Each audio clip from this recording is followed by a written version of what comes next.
My name is Grace Bellamy, and I'm 35 years old. 18 months ago, my father slid a piece of paper across my own kitchen table and said, "Sign this.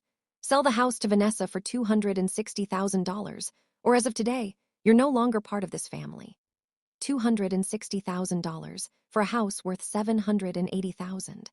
The house my grandmother left to me, her only grandchild who actually stayed by her side for the last 4 years of her life.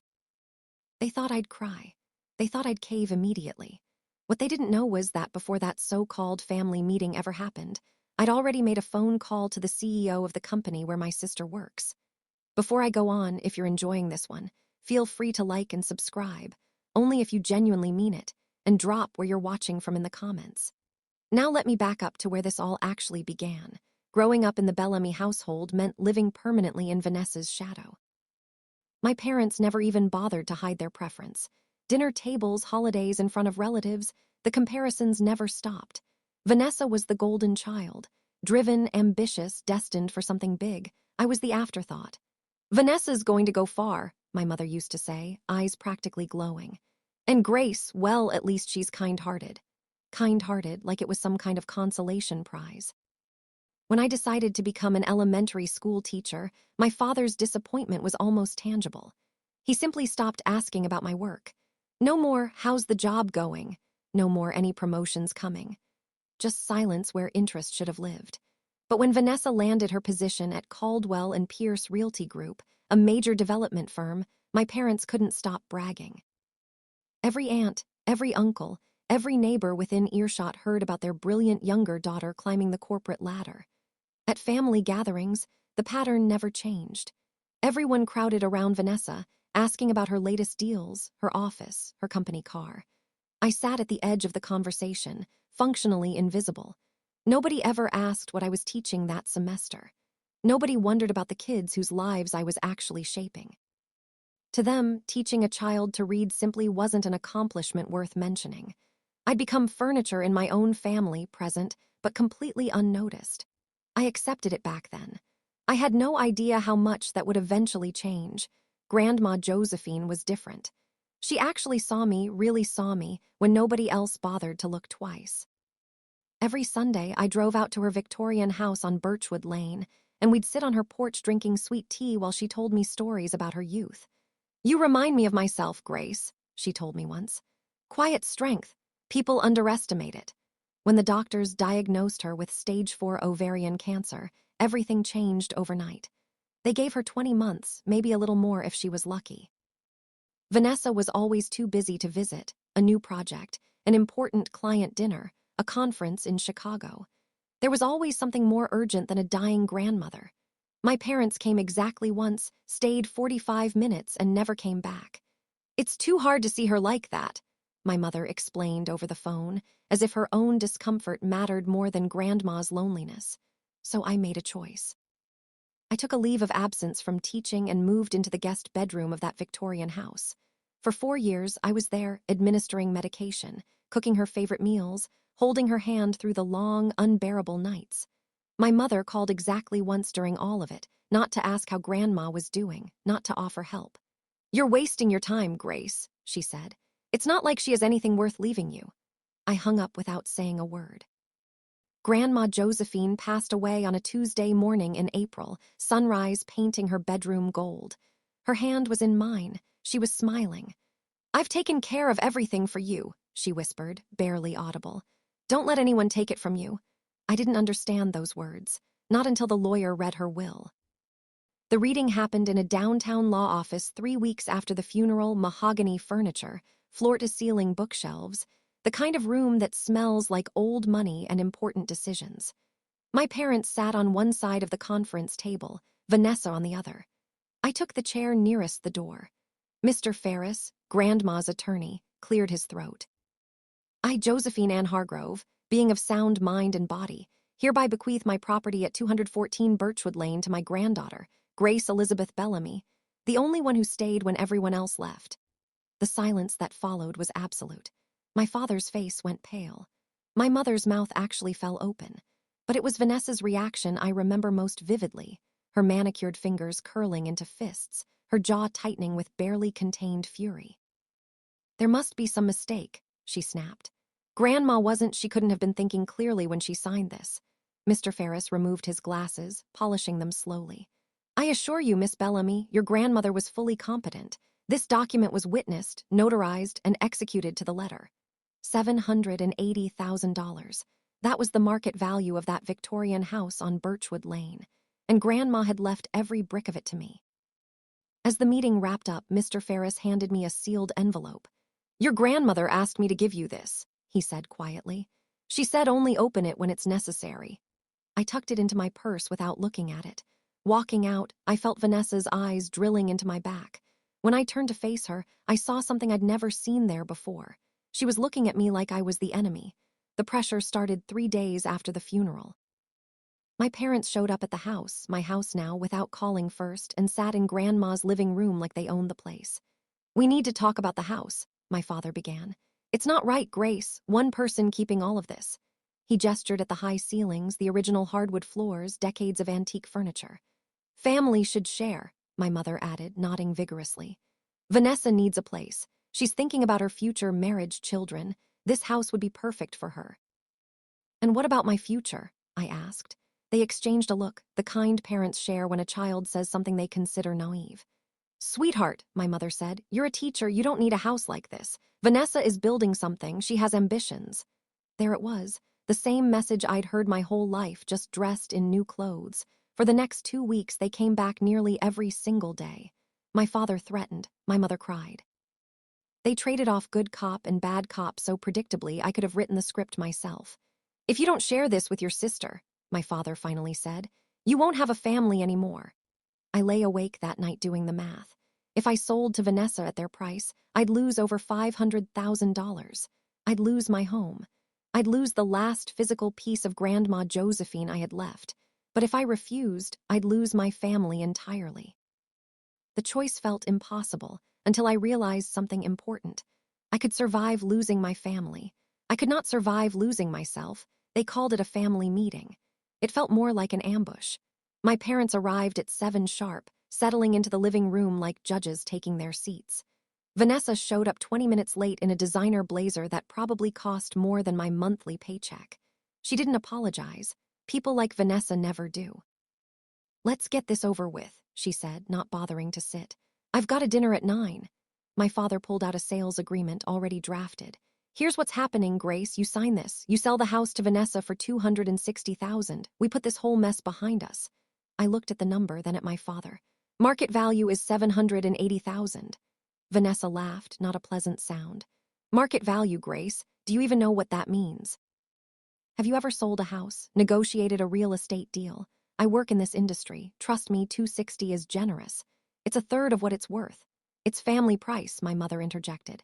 That's how families work. This is a family decision, my father said finally. But this is my house, I said. Vanessa stepped closer, heels clicking against Grandma's hardwood. It was Grandma's house. You just happened to be standing in it when she died. I was there for 4 years, Vanessa. I had a career to build. Some of us have real responsibilities. After Vanessa and my father left, my mother stayed behind, waiting until their cars pulled away before turning to me with tears already forming. I'd seen this performance before. Grace, baby, can we talk, just us? She sat, dabbing her eyes with a tissue she'd conveniently brought along. You're tearing this family apart. Everything your father and I built, everything we sacrificed, you're throwing it away for a building. Not just a building, Mom. It's Grandma's home. It's my home now. It's wood and nails, she said, voice cracking perfectly on cue. Family is blood. Family is forever. This house will crumble someday, but family is supposed to last. She reached for my hand. I let her take it. Don't you remember all those nights I stayed up with you when you were sick? And this is how you repay us. The guilt rose in my chest like bile. She knew exactly which buttons to push. She'd been pushing them my entire life. I love you, Mom. I love this family, but I can't sell something Grandma trusted me to protect. Her expression shifted instantly. The tears dried faster than they'd appeared. I'm giving you 1 week, Grace. 1 week to come to your senses. After that, don't bother calling me Mom anymore. She walked out without looking back. The phone rang at midnight. I was already awake, staring at the ceiling when Vanessa's name lit up my screen. Did I wake you? Her voice was different now, cold, stripped of the warmth she performed for our parents. What do you want, Vanessa? I want you to understand something. Ice clinked in a glass somewhere on her end. This little standoff you're staging is cute, but you need to know who you're dealing with. I know exactly who I'm dealing with, my sister. She laughed softly. I'm not just your sister, Grace. I'm a senior project manager at one of the biggest real estate firms in the state. I have connections you cannot even imagine. Lawyers, contractors, city officials, people who owe me favors. Is that a threat? It's information. A pause. You work at a public school, don't you? It would be such a shame if someone started asking questions about a certain teacher's competence. Budget cuts are brutal these days. My blood ran cold. You wouldn't. I wouldn't have to. I know people who know people. That's how the real world works, Grace. Maybe they don't teach that in your little classroom. She hung up without another word. I sat in the dark a long time after that. On the nightstand, Grandma's photograph smiled at me from its silver frame. Then I did something I'd never done before. I opened my laptop and typed 3 words into the search bar. Caldwell Pierce Leadership. I didn't know exactly what I was looking for yet, but I was done being prey. I remembered Grandma's words, "Don't let anyone take it from you." The sealed envelope had been sitting in my purse for weeks. That night, I finally opened it. Inside was a handwritten letter on her lavender stationery and a business card. My dearest Grace, if you're reading this, it means someone is trying to take what I gave you. I knew this might happen. Your parents never understood the value of things that can't be bought. If you need to keep the house while still protecting yourself, call the number below. Renata Cole was my attorney for many years before Ferris. She specializes in creative real estate solutions. She'll help you find a way. Remember, keeping something doesn't always mean holding it with both hands. Sometimes the smartest grip is the loosest one. All my love, Grandma Jo, I called the next morning. Grace Bellamy. Renata's voice was warm but professional. Josephine told me you might reach out someday. I'm glad you did. I need help. My family is trying to force me to sell my grandmother's house for a fraction of its value. I told her everything, every threat, every manipulation, every midnight phone call. When I finished, she was quiet a moment. Have you ever heard of a sale-leaseback agreement? No. It's simple, really. You sell the property at full market value but negotiate a long-term lease as part of the deal. The buyer gets an investment property. You get the money and the right to keep living there. My heart started beating faster. But who would buy a house where the seller still lives? Her answer changed everything. Where exactly is your grandmother's house?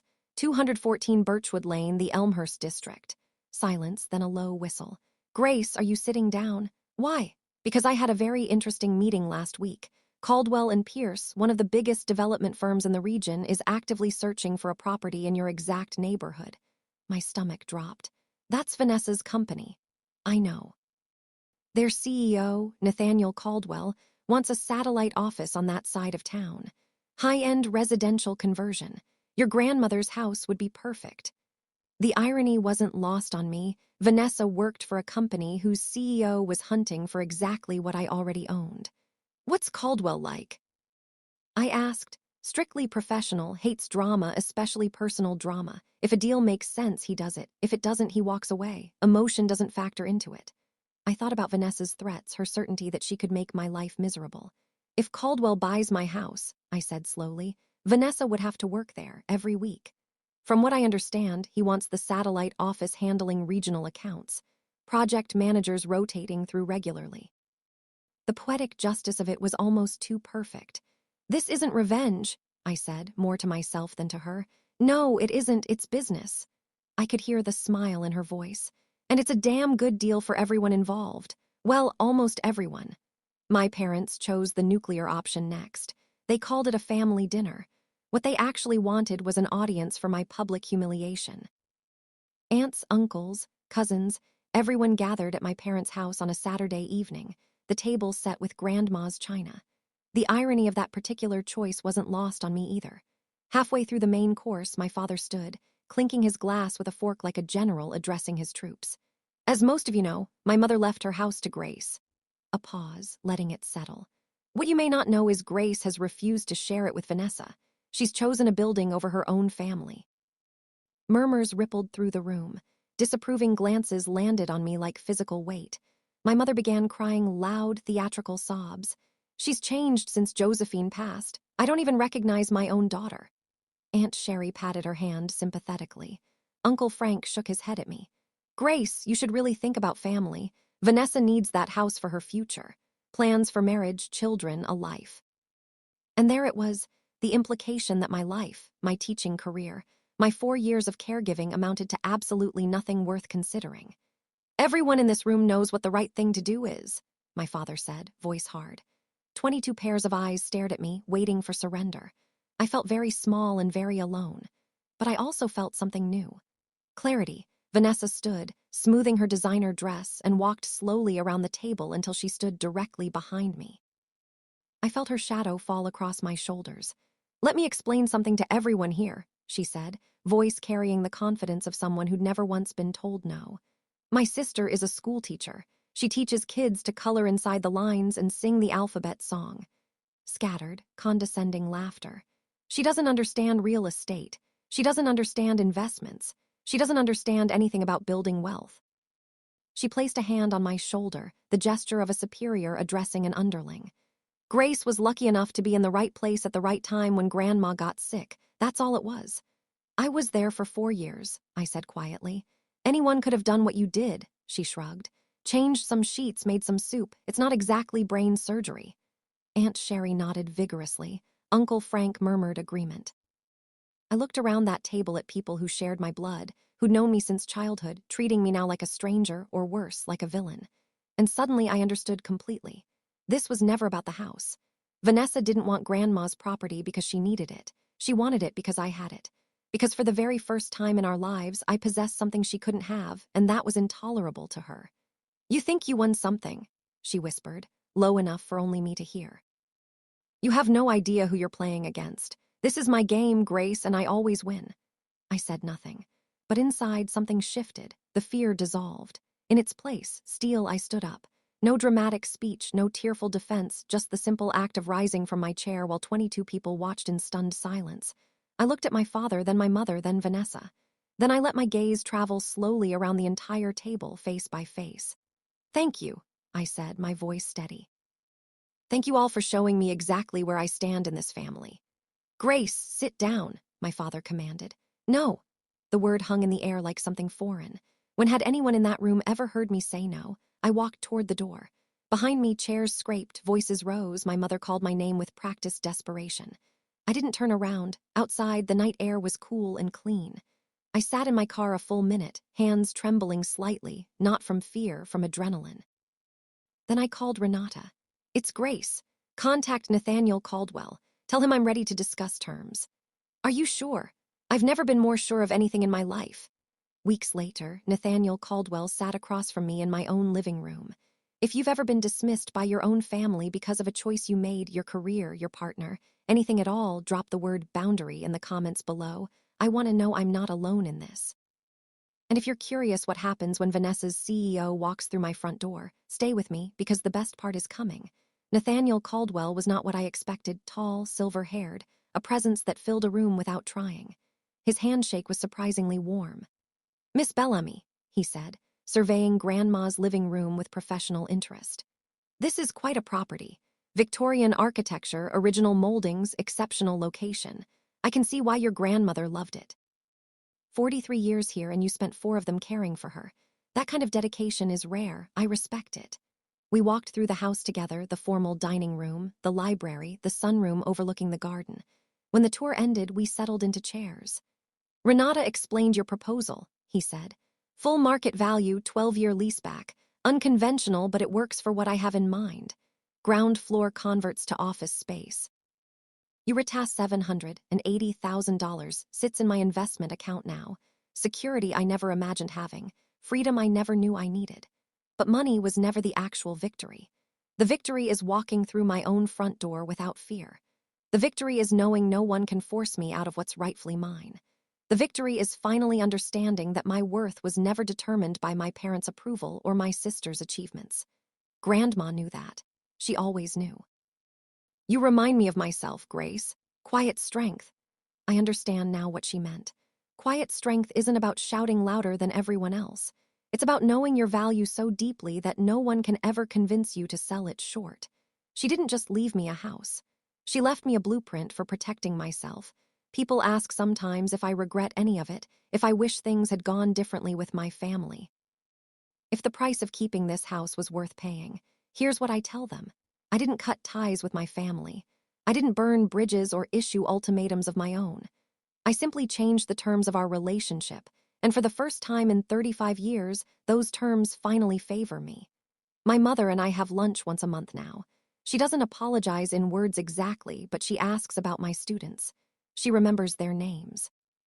My father keeps his distance still, his pride probably still wounded, but he nods when he sees me, and once at Christmas he mentioned that Grandma would have been proud of how I keep her garden. Vanessa and I exist in a careful truce. We're not friends. We may never be.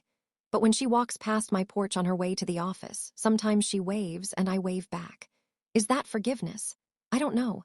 Maybe it's something more complicated than one single word can hold. What I do know is this: the most powerful response to injustice isn't anger. It isn't revenge. It isn't even confrontation. It's a decision made with clarity, executed with precision, and defended with absolute certainty. My grandmother understood that. She gave me the tools, the connections, and the courage to protect what she built. And in the end, the strongest boundary I ever set wasn't a wall. It was a contract. If you take nothing else from my story, take this. You have the right to protect what's yours. And sometimes the quietest signature speaks louder than the loudest argument. Thank you for staying with me until the end. If you saw yourself somewhere in this story, whether as Grace, or maybe even as Vanessa, remember, it's never too late to set a boundary of your own. Welcome to Velmora Tales, where every story explores the messy, complicated, unforgettable side of family. Leave me a comment with your thoughts, and if this one meant something to you, hit subscribe.